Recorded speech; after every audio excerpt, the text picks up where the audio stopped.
बेटा हम लोग स्टार्ट कर रहे हैं अभी मटेरियल कॉस्टिंग 2, मटेरियल 2 भी बोलते हैं और मेरी भाषा में इस चैप्टर को स्टॉक रजिस्टर बोलते हैं।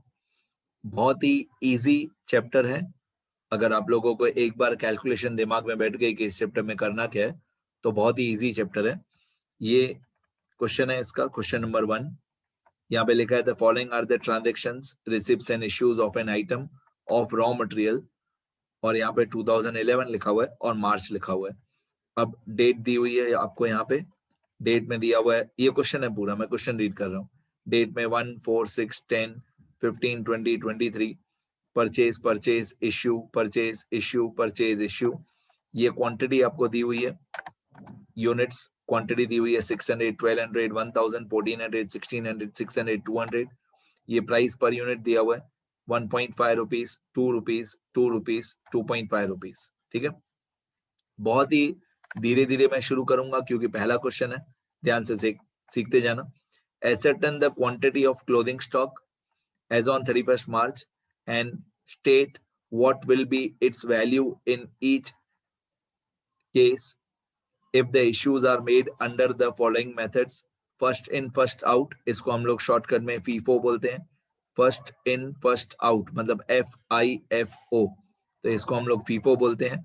लास्ट इन फर्स्ट आउट, इसको हम लोग लीफो बोलते हैं, लास्ट इन फर्स्ट आउट। ठीक है, मैं धीरे धीरे शुरू करता हूँ, बहुत स्लोली। पहले यहीं से शुरू करता हूँ, फीफो और लीफो से। फीफो का मतलब क्या? फर्स्ट इन फर्स्ट आउट, मतलब जो गुड्स हमने पहले खरीदे थे, जो गुड्स हम लोगों ने पहले खरीदे थे वो पहले बेचेंगे। फर्स्ट इन फर्स्ट आउट, जो पहले खरीदो वो पहले बेचो। लीफो का मतलब क्या है? लास्ट इन फर्स्ट आउट, जो लास्ट में खरीदे थे, सबसे बाद में खरीदे थे, वो पहले बेचो। लास्ट इन फर्स्ट आउट, जो लास्ट लास्ट में इन आया, लास्ट लास्ट में खरीदा, वो फर्स्ट आउट, उसको पहले बेचो। तो ये हमारा स्टॉक रजिस्टर का फॉर्मेट होता है।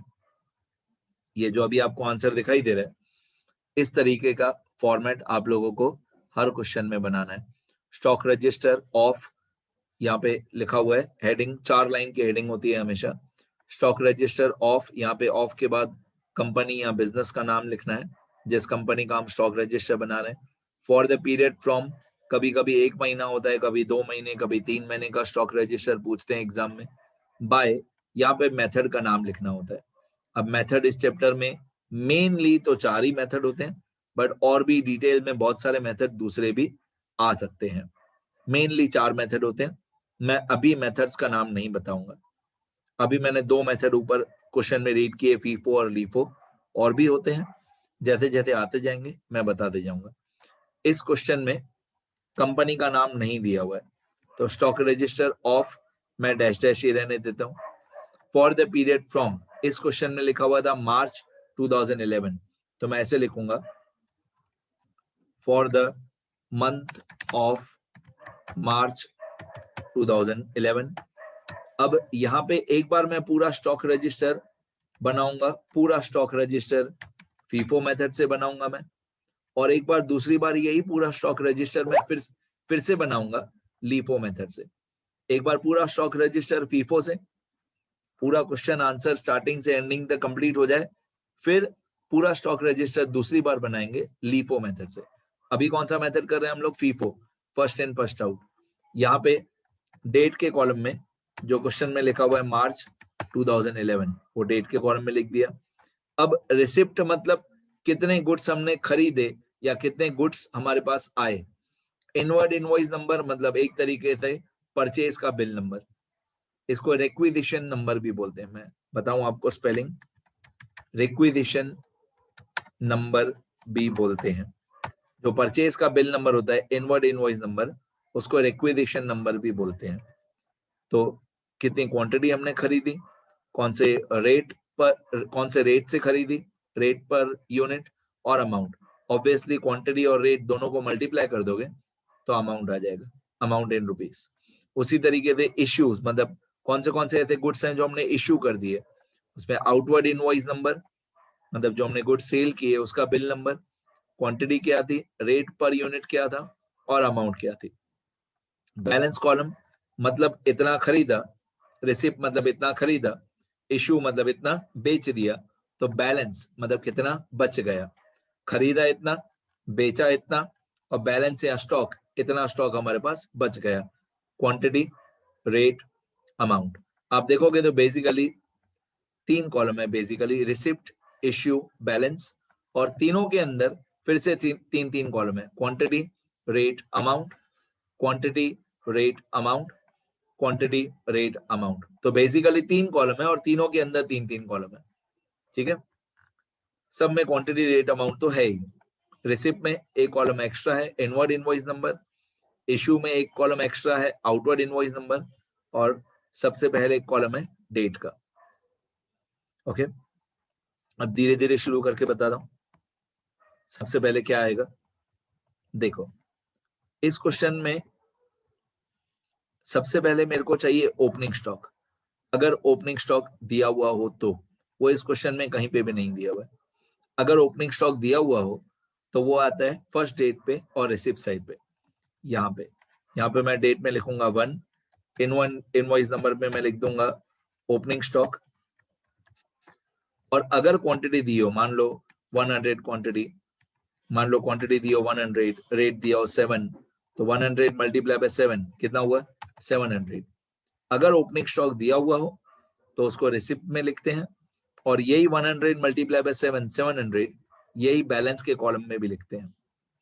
बैलेंस का जो कॉलम है उसमें क्या लिखते हैं, हर एक डेट के बाद बैलेंस। ऐसा नहीं है कि पूरा महीना खत्म हो गया फिर बैलेंस लिखो, नहीं, हर एक डेट के बाद, हर एक ट्रांजेक्शन के बाद बैलेंस फाइंड आउट करना है। अगर कुछ नया गुड्स खरीदा है तो वो बैलेंस में प्लस करके लिखो।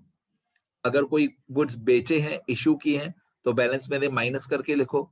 हर एक ट्रांजेक्शन के बाद आपको बैलेंस फाइंड आउट करना है। तो ये 100 इंटू 7 क्वेश्चन में दिया हुआ नहीं था, ये मैं अभी डिलीट कर दूंगा। सिर्फ एग्जांपल बता रहा हूं मैं आपको कि अगर ओपनिंग स्टॉक दिया हुआ हो तो रिसिप्ट साइड पे आता है। फिर यही 100 मल्टीप्लाई बाय 7, 700, यही बैलेंस कॉलम में आता है। ठीक है, और इशू के कॉलम में डैश डैश हो जाएगा, इशू के कॉलम में कुछ भी नहीं।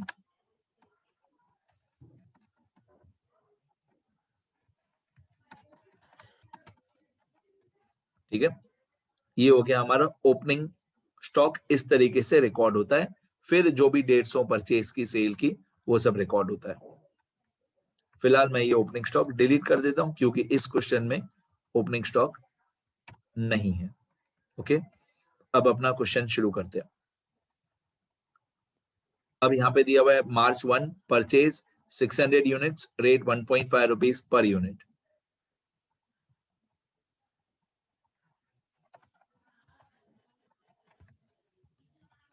इनवर्ड इनवॉइस नंबर नहीं दिया हुआ है तो डैश डैश कर देंगे।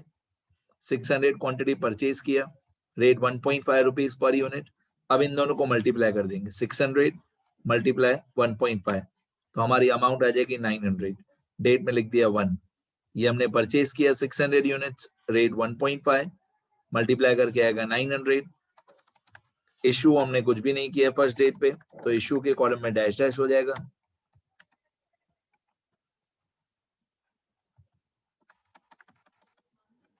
ठीक है, अब ये जो 600 यूनिट्स हमने खरीदे, रेट 1.5, मल्टीप्लाई करके अमाउंट आया 900। ये फर्स्ट डेट पे हमने एक ही परचेज किया है, रिसीव किया है। यही हमारा फर्स्ट डेट का, सिर्फ फर्स्ट डेट का स्टॉक होगा या क्लोजिंग स्टॉक होगा। 600 इंटू 1.5, तो यहाँ पे आ जाएगा 900। 600 इंटू 1.5, 900। तो जितने हमने गुड्स खरीदे फर्स्ट डेट पे, वही हमारा बैलेंस या स्टॉक हो गया फर्स्ट डेट का।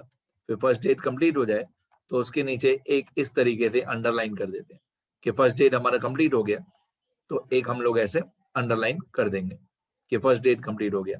फिर एक लाइन छोड़ के जो भी नेक्स्ट डेट है वो एक लाइन छोड़ के स्टार्ट करेंगे। इस वीडियो लेक्चर में मेरे पास इतना टाइम नहीं है, अभी आप लोग कुछ लिखना नहीं। नेक्स्ट वीडियो लेक्चर में मैं पूरा आंसर कंप्लीट करूंगा, उसके बाद लिखना। अभी फिलहाल कुछ नहीं लिखना। अभी फिलहाल आप लोग सिर्फ थियरी के लिए 5 सिंगल साइड छोड़ के सम्स वाले पेजेस में ये फॉर्मेट बना लेना स्टॉक रजिस्टर का। ठीक है, और सीधा पेज बनाओ या टेढ़ा पेज बनाओ, जैसे भी बनाओ चलेगा। कॉलम सारे आने चाहिए जैसे मैंने बनाए हैं।